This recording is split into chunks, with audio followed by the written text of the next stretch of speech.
It's May the 30th now. So I'm coming on 2.5 years since I bought the VFR.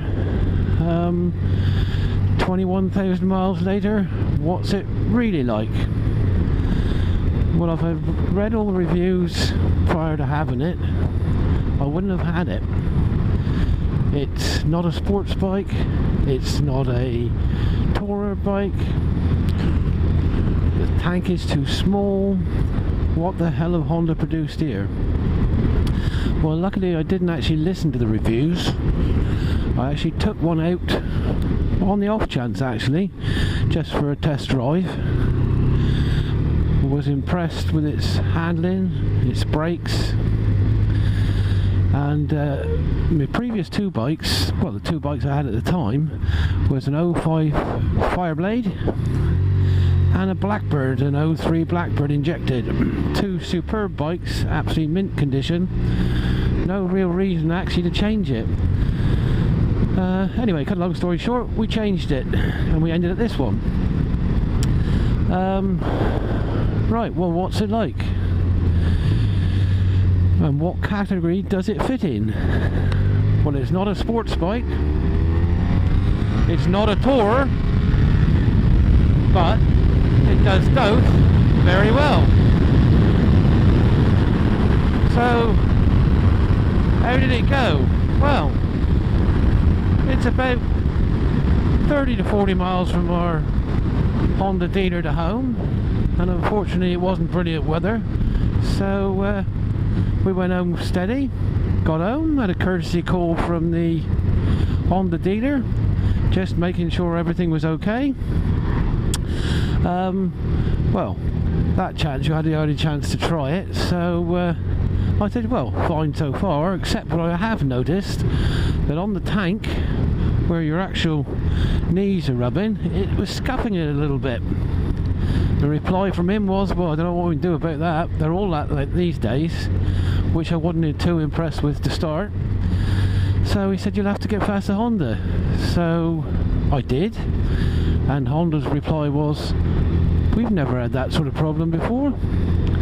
So I said, well, we've got one here, having bought it with the Acropovic exhaust, centre stand as an extra, you're coming on for 13,000 quid at the time.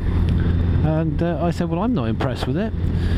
So her reply was, well, do you want me to respray it? I said, no. I said, because you'll respray it with the same materials you've already got. And I said, it'll do exactly the same thing again. So I said, well, I'm having some 3M panels, clear panels put on to protect it. So give Honda their due. They said, okay then, we'll replace it and pay the cost, which they did. So that's cured that problem. Then obviously when you take it for a test drive, you thrash the living daylights into the test bike. It performed well. The braking is, it's something else. It's superb. Weight wise, it's apparently heavier than the Blackbird, but if you stuck some people on the bike that never knew any different, they would swear 100% it's lighter. That's obviously to do with the central mass. So that was that. Next thing, a while later, having run it in, took it for a trip, noticed going through, I think we were at the time going through Dartmoor, Exmoor, one of the moors, going on a very light throttle in second gear, this bloody jolting and banging and clattering from it appears to be from the final drive, so wasn't too impressed with that. So got past to them. A local dealer again, oh no, there's nothing wrong with it. I said, well, I beg to differ, mate, there is. Personally, I think you've got a problem with your tolerances on your final drive are too big. I'll bring it in, we'll have a look.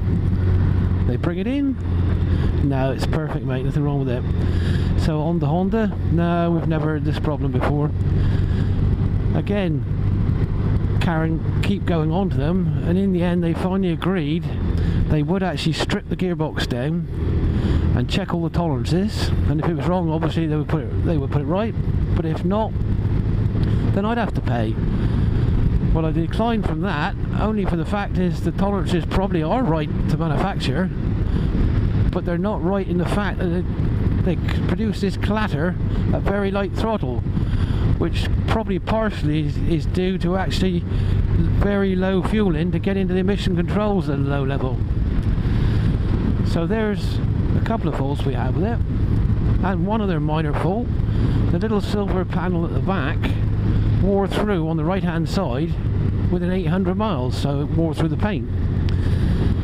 Went back to Honda again, or our main dealer. They took some photos and also the heel plates at the same time, and the upshot of that was, oh, we'll replace the heel plates, but we're not replacing the side panel. Now the heel plates I wasn't too fussed about because that's what they're there for. So again, our local dealer weren't going to do anything. Get first to Honda. They're not going to do anything because it's not a paint fault, it's not a manufacturer's fault. So my reply to them was, fine, just tell me that you're actually not going to do it, and that's all I need to know. Well, why do you need to know that? Simple, because if you don't replace it, I'm going to court and I'll see you in court. I don't expect to pay £13,000 for a bike and have the paint rub off in 800 miles. 5 minutes later, another phone call, parts ordered, be at your main dealer, fitted for free. Now why the hell couldn't Honda do that in the first place? So that's the niggles out the way. Now the bike, what's it like to ride? Bloody superb. I've done 21,000 miles now. Several holidays of over 3,000 miles a time. The fuel tank has never been an issue.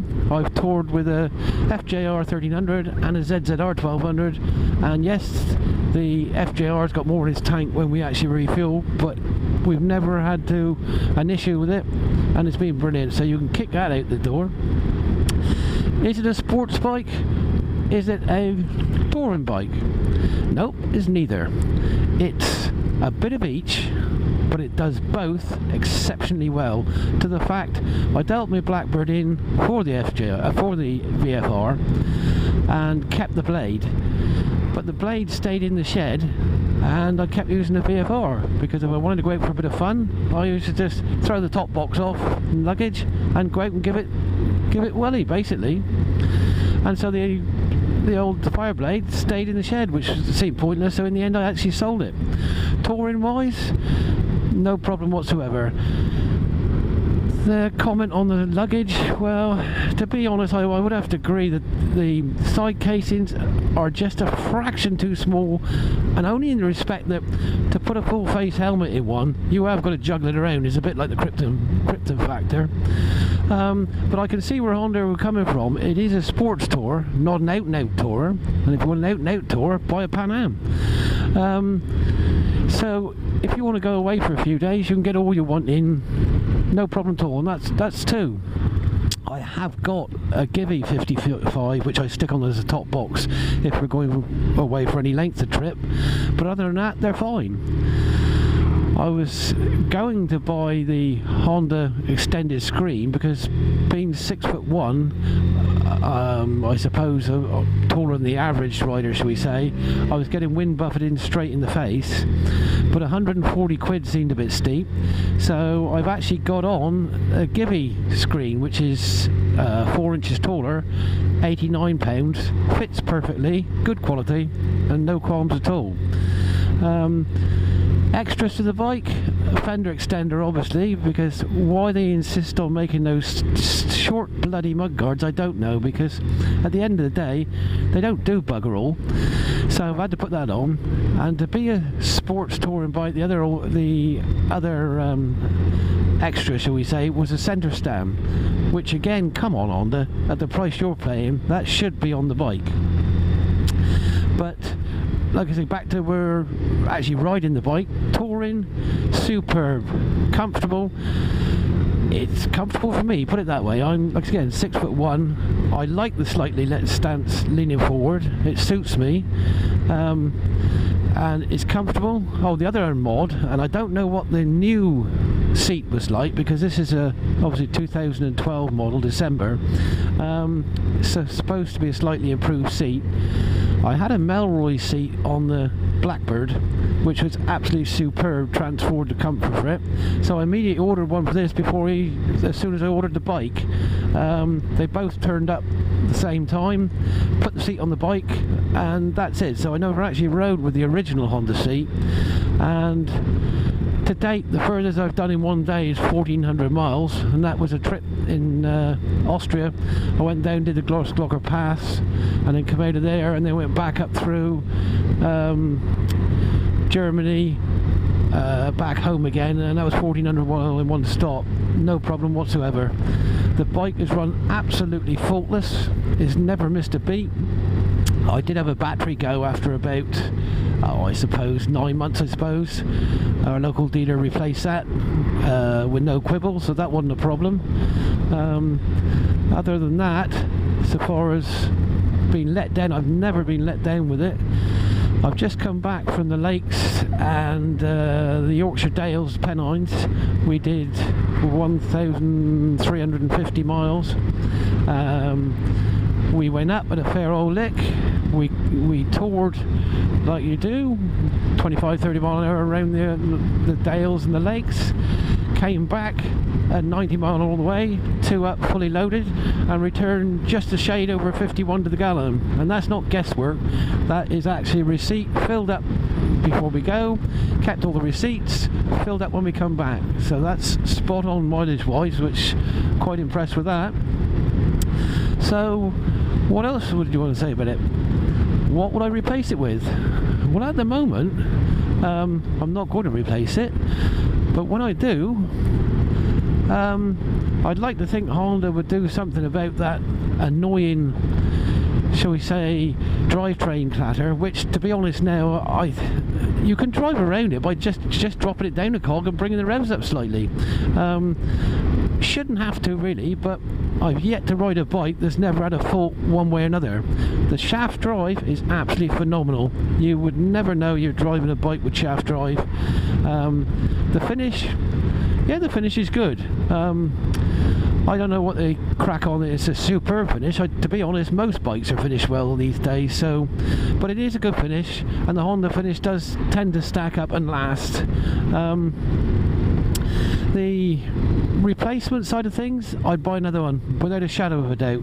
It's done everything I want to do.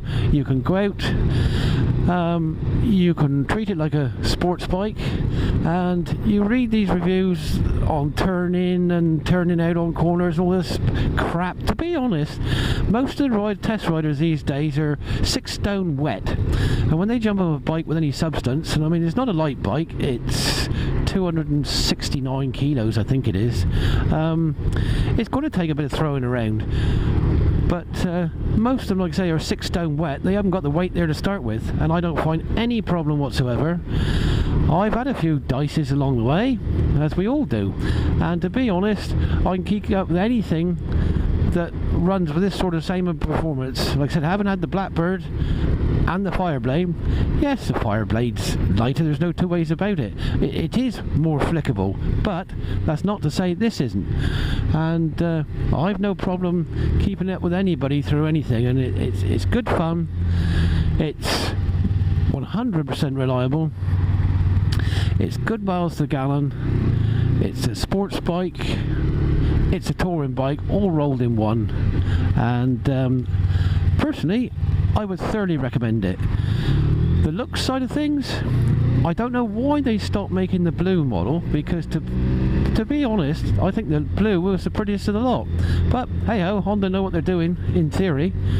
I see now 2015 they brought out a white one with white and black, I think it is actually, with white wheels, which looks quite attractive. It remains to be seen over the next couple of years what colours they bring out, but at the moment, with 21,000 miles on the clock, it's going to be with me probably another 12 months at least before I decide to look around and see what's available. But as things go at the moment, I would definitely have another one. I can't, honestly, I've tried loads of bikes, and some bikes are better in departments and some not so good in other departments, but as a whole package I cannot find anything that will actually touch it. And you read the old motorcycle news reports on BMW's latest RS1200 or this, that and the other, and it's a fantastic bike, it's 160 horsepower. Well, this has been out now since 2010. This is 170 horsepower before you start messing around. Oh, it's not got the driver modes. Well, what do they actually want these days? Do they want somebody to ride the bike, or just a passenger pressing buttons? Go out and live your life, go out and drive the bloody thing instead of pissing around pushing buttons. And that's all I'm going to say for now. And I might do another one when I update it a bit more, or if something drops off or goes wrong. But as for it is now, that's it. Cheers, goodbye.